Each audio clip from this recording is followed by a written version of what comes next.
There are ghost villages on the Isle of Skye where the walls are still standing, the hearths are still visible, and in some cases the people who were forced out refused to leave, even after their roofs were set on fire.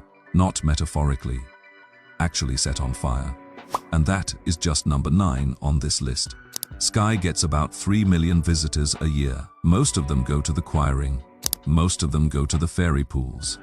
Almost none of them find what we're about to go through. 10 abandoned settlements scattered across this island, each one carrying a story that is stranger, darker, or older than anything in the guidebooks. We're going to cover a hidden Viking shipyard with 900-year-old boat timbers still in the loch, a village whose name may literally translate to smallpox, a marble railway that almost no one has heard of, and one detail about the clearances at Boreraig that historians rarely mention, something that happened on a ship before it even left Ireland. That one is last, and it is the one that will stay with you. Let's start somewhere most people walk right past. Number 10. The Marble Line, just outside Broadford. If you know where to look, you'll find the ruins of an old railway station for a marble quarry. The gravel path that follows it runs exactly where the railway line used to be. This is called the Marble Line, and it carried stone cut from a quarry above Boreraig down through the Red Killin foothills toward the coast. Tourists flood Skye every summer. Almost none of them find this. At the upper end of the line, you can still see the remains of a turntable used for turning the train around. A circular stone structure sitting up on the hillside, completely silent. The marble quarry above it produced green-veined Cambrian marble that was genuinely considered among the finest in Scotland. The whole operation collapsed. The line was abandoned and the hillside swallowed it back up. Walk the route from Broadford and you are moving through a piece of industrial history that most visitors to this island don't even know existed. Number 9. Boreraig. Of all the abandoned villages on the Isle of Skye, Boreraig, situated about 4.5 miles south of Broadford, is perhaps the most hauntingly beautiful. Not much remains other than a few low-lying walls, but there is enough to appreciate that this was once a flourishing settlement. It was brutally cleared by Lord MacDonald in 1853. All residents evicted and their homes burned to make way for the more profitable sheep. In all, some 32 families were forced from the land in Suisnish and Boreraig. And here is the part that makes this different from a standard clearance story. After the families had been forced from their houses, the doors were nailed shut behind them, and their thatched roofs were set on fire to prevent any of the crofters from trying to return. Eviction wasn't enough. They needed to make going back impossible. The landlord burned the roofs, so there would be nothing to come back to. A year later, in 1854, a visitor to Boreraig reported finding several families living in the open, unwilling to leave behind the only homes they had ever known. No shelter, roofs gone, the middle of a Scottish winter approaching, and they still wouldn't leave. Number 8. Suisnish sits just along the coast from Boreraig and was cleared at the same time. What makes Suisnish different is that a scientist was there the day it happened. The scene was recorded by a geologist named Archibald Geikie, who was exploring the area at the time. He wasn't there to document a clearance. He was there to look at rocks. And what he witnessed instead became one of the most detailed eyewitness accounts of any Highland clearance ever written. Geikie described a strange wailing sound reaching his ears, a long and motley procession winding along the road north from Suisnish. Old men and women too feeble to walk being placed in carts, younger members carrying bundles of clothes, children walking alongside with looks of alarm, and a long plaintive wail echoing through the wide valley of Strath. It exists only because a geologist happened to be in the wrong place at the right time. Without him, this specific clearance, these specific families, would have left almost no written record at all. Number 7. The ship that was already carrying the dead. This is the part of the Boreraig and Suisnish story that almost never gets mentioned.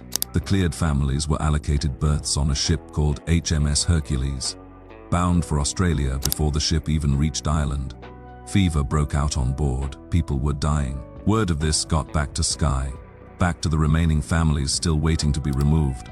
Those 32 families sent a plea, asking to be allowed to stay at Boreraig and Suisnish. Their plea was refused. They were forced onto a ship where passengers were already dying of smallpox before it cleared Irish waters. The clearance didn't end with the burning of the roofs. it continued at sea. And that brings us to something strange about a name. Number 6. Breakish. Breakish is a small settlement on the eastern coast of Skye, right on the main road. Millions of people have driven through it. Almost none of them know what the name likely means. The Gaelic word brachy is thought to describe the pockmarks or hollow scars left on the skin of a smallpox survivor, and Breakish is believed to have had a high incidence of the disease in the 17th and 18th centuries, when smallpox was genuinely prevalent across Skye. You pass through a place name that encodes a plague history, and it looks like any other small village on the island. There is no sign explaining it, no marker. Just the name sitting there in plain sight. Number 5. Annish on the Waternish Peninsula, in the northwest of the island. There are the ruins of Anish House and the township that grew up around it. According to historical records, Anish House was originally built around 1605, likely by one of the so-called Fife adventurers, lowland noblemen sent by King James V to colonize parts of northwest Scotland. It was said to have been the earliest domestic residence on the entire island of Skye, built without battlements or defenses, which was unusual for that period. A whole township of 47 buildings eventually grew up around it. By 1880, that township was gone, reduced to a single occupied house. Today, on the outskirts of what was once a thriving community, cows graze around the lone marked grave in the area, a cairn belonging to a man named Roderick MacLeod. The sheep and the cattle have inherited what the clearances left behind. Number 4. Lorghill. Lorghill sits in a remote valley on the western side of Skye, and it is one of the least visited clearance sites on the island. In 1830, the families living there were given notice of eviction. What makes Lorghill distinct is the precision of it. The residents were told they had a specific window to leave, after which their homes would be taken. Those who refused or could not comply in time were threatened with legal action. The village had been continuously occupied for generations. After the clearance, the valley went quiet and has largely stayed that way. Walking into Lorghill today means walking into a place with almost no tourist infrastructure, no path markers, no interpretation boards, just the ruins of the houses and the hills closing in around them. Number 3. Rubha and Dùnain. This is the one that genuinely surprises people when they hear about it. Rubha and Dùnain is an uninhabited peninsula to the south of the Culin Hills on the Isle of Skye.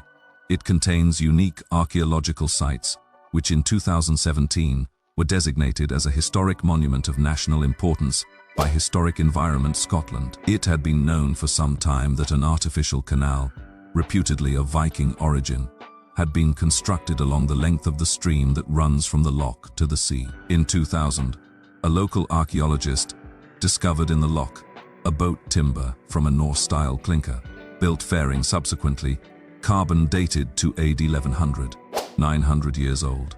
Still in the loch, Historic Environment Scotland lists the site as a rare medieval harbour complex, with docks, boat noosts, canal, quays, and associated loch shore and bed in which boat fragments are likely to survive. He adds that no close parallels for this site have been identified that have a similar degree of time depth and complexity of development.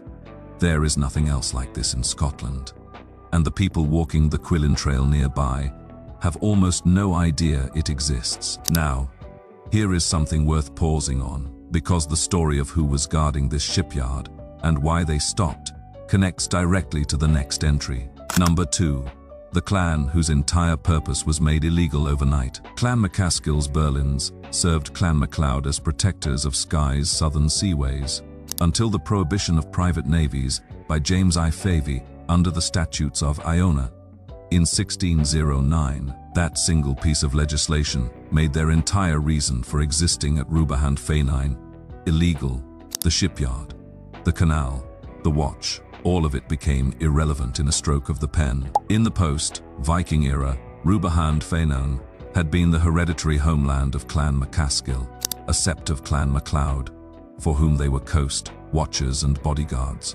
They had held that land and that purpose for over 4 centuries. 5 generations after the last clansfolk were cleared to make way for sheep, the peninsula sits uninhabited. The settlement that survived the Vikings, survived the medieval period, and survived centuries of clan politics. It didn't survive the sheep economy of the 1860 century. If you found this video useful so far, drop a comment below with the number of the entry that surprised you most. It genuinely helps the channel, and I read them.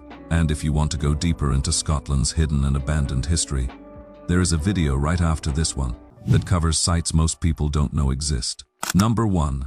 The ship, the smallpox, and the families who begged to stay. We mentioned this earlier, and here is the full picture, because it is the one that changes how you see everything else on this list. Suisnish and the neighbouring settlement of Boreraig were cleared of their inhabitants in 1853 by Lord MacDonald, who wanted to use the land for raising sheep. The families were told they were being relocated to Australia. The berths were on HMS Hercules. Before the ship had even cleared Ireland, fever broke out. Passengers were dying. When news of this reached the families still waiting on Skye, the ones who hadn't yet boarded, 32 families sent a formal plea asking to be allowed to remain at Boreraig and Suisnish. They knew what was waiting for them on that ship. They asked to stay in the only place they had ever known, even with the roofs burned off their houses. Their plea was refused. They were forced to board. Boreraig is as fertile, sheltered, and beautiful a spot as any village on Skye. On a fine sunny day, it is easy to imagine the children playing amongst the fields. That is what makes standing there so disorienting. The land is still good. The location is still beautiful. The ruins are still there. The families didn't leave because the land failed them. They were removed so that someone else could run sheep on it. 10 ghost villages, a marble railway almost no one has found, a Viking shipyard with no equivalent anywhere in Scotland, a village name that encodes a plague, a geologist who witnessed a clearance by accident and wrote it all down, and 32 families who begged to stay on a burned out hillside rather than board a ship where people were already dying. Skye looks like a place where history is visible. These 10 places prove that most of it is still buried. If you want to see what else is hiding on this island and across the rest of Scotland, the next video is right there. Watch it.